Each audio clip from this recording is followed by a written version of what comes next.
नमस्कार मित्रांनो. तर लपंडाव या मालिकेच्या 20 मार्चच्या एपिसोडमध्ये छान ट्विस्ट बघायला मिळतोय.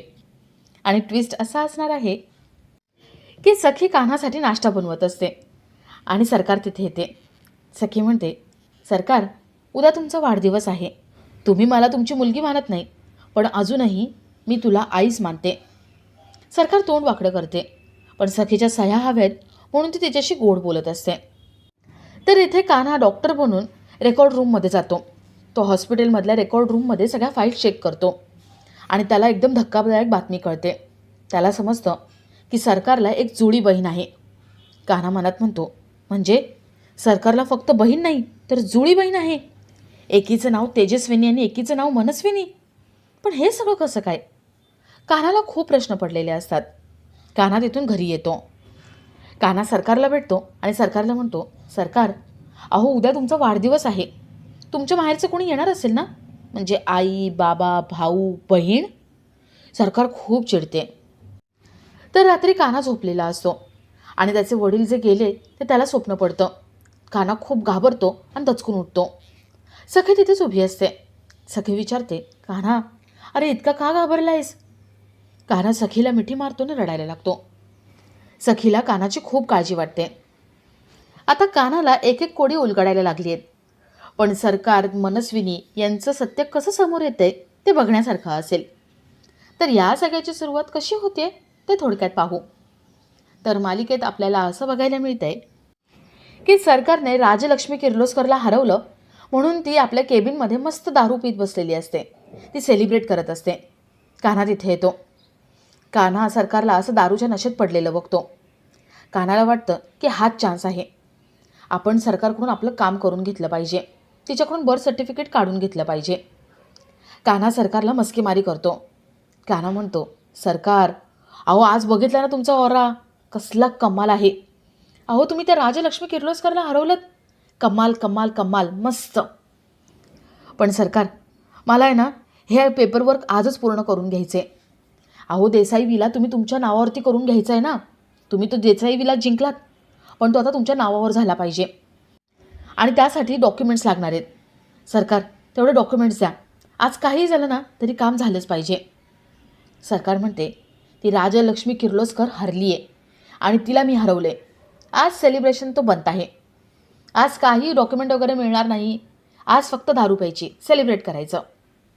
कान्हा म्हणतो, सरकार, अहो कसं आहे ना, ती राजलक्ष्मी किर्लोस्कर हरली आहे.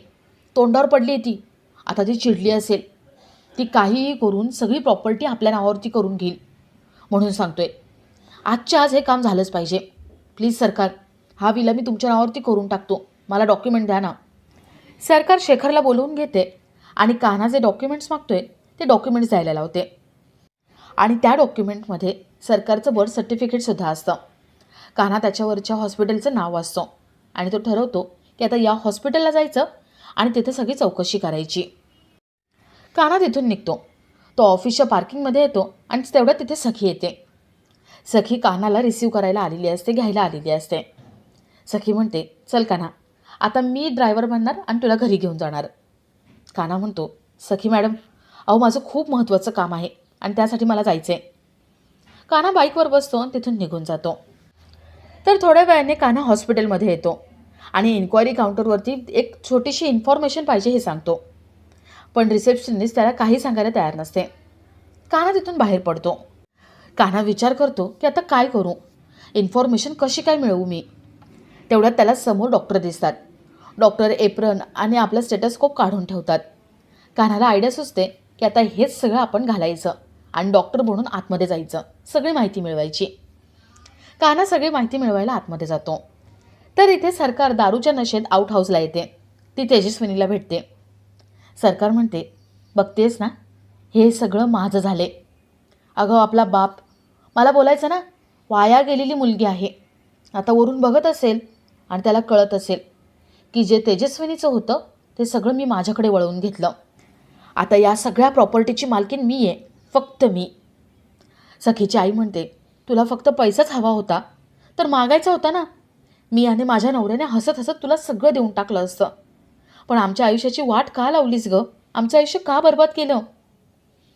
सरकार म्हणते, ए, हसत हसत देऊन टाकलं असतं. मला भीक नको आहे तुमची. मला सूड हवा होता आणि तो सूड उगवण्यासाठी मी सखीच्या बारशाच्या दिवशी तिथे आले होते. तुझं घर बघितलं, संपत्ती बघितली आणि तेव्हाच ठरवलं की पुन्हा यायचं. त्या दोघींना आधीचं सगळं आठवतं. सखीच्या बारशानंतर मनस्विनी पुन्हा एकदा त्या घरी येते, पण तोपर्यंत सखी 12 वर्षाची झालेली असते. आणि त्यावेळेस सरकार तेजस्विनीकडे विनवण्या करते. मला कुठे राहायला जागा नाही आहे, मला इथे राहायला जागा दे असं म्हणते. तेजस्विनीला मनस्विनीची दया येते आणि ती आपल्या नवऱ्याला राघवला रिक्वेस्ट करते, हातापाया पडते आणि माझ्या बहिणीला इथे राहू द्या म्हणून सांगते. राघवला मनस्विनी काही पटत नसते. राघव म्हणतो, आता घरामध्ये कोणी नाही आहे, पण एक लक्षात ठेवायचं, उद्या सगळे येण्याच्या आत ही जी आहे मनस्विनी इथून गेली पाहिजे. आणि घरातल्या कोणालाही कळता कामा नये की तेजस्विनी तुला एक बहीण आहे. ही जी गुण उधळते ना, हे मला सगळं माहिती आहे. त्यामुळे सखीला पण कळता कामा नये की तिची कोणी मावशी आहे. ही आजच्या रात्री राहू शकते, पण उद्या हिने लगेच इथून निघून जायचं. राघव मनस्विनीच्या राहण्याची व्यवस्था आउट हाऊसमध्ये करतो. हे सगळं तेजस्विनी मनस्विनीला आठवतं. सरकार म्हणते, तेव्हाच मी ठरवलं होतं, मला आउट हाऊसमध्ये राहायला जागा दिली ना, त्याच वेळेला त्याच रात्री मी ठरवलं की आत्ता असं काहीतरी करायचं की तुला त्या आउट हाऊसमध्ये डांबून ठेवायचं, तुमच्या दोघांनाही पश्चाताप करायला लावायचा. बघतेस ना, सेम तसंच होते, तसं मी ठरवलं होतं. सरकार मोठमोठ्याने हसायला लागते आणि आपला आजचा हा भाग इथेच संपतो.